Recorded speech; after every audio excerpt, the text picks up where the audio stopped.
madaxweynaha Mareykanka Joe Biden ayaa ku dhawaaqay in ciidamo Mareykan ah la geynayo Kenya kuwa oo laamaha ammaanka Kenya ka caawinaya sidii loo dardargelin lahaa la dagaalanka kooxda Al-Shabaab oo gobolka xilligan ka ah khatar weyn oo jirta.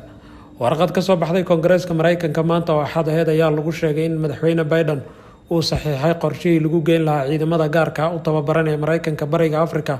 gaar ahaan Kenya iyaga oo ka qayb qaadanaya tusaaleynta iyo hagida ciidamada Kenyaanka ee la dagaalamaya xarakada Al-Shabaab gaar ahaan shabaabka weerarada ka fuliya gobolka Waqooyi Bari.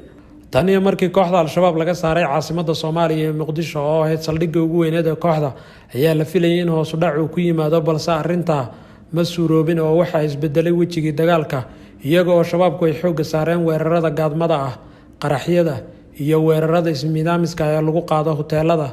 iyo xarumaha dowladda Soomaaliya. Al-Shabaab ayaa weerarkoodii ugu horreeyay ka fuliyay gudaha Nairobi sanadkii 2013 iyaga oo dhowr maalmood ka dhex dagaalamaya moolka Westgate oo ku yaala xaafadaha noloshoodu sarreysa ee caasimadda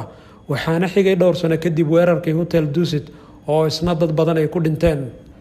madaxweynihii hore ee Mareykanka Donald Trump ayaa dhammaadkii bishii December ee sanadkii hore waxa uu amray in laga saaro askartiisa gudaha Soomaaliya 15 maalmood ugu horeysay sanadkan 2021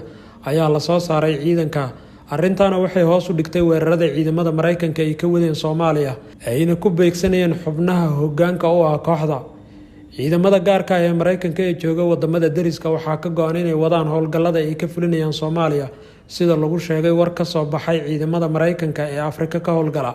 kooxaha ka dagaalama Soomaaliya ee ISIS iyo Shabaab ayaa saameyntoodu waxa ay ka soo baxaysaa Soomaaliya iyaga oo markaan halis ammaan ku ah guud ahaan wadamada bariga Afrika sida ay aaminsan yihiin dadka baara arrimaha argagixisada. Siciid Qarfaan, Universal TV, Nairobi.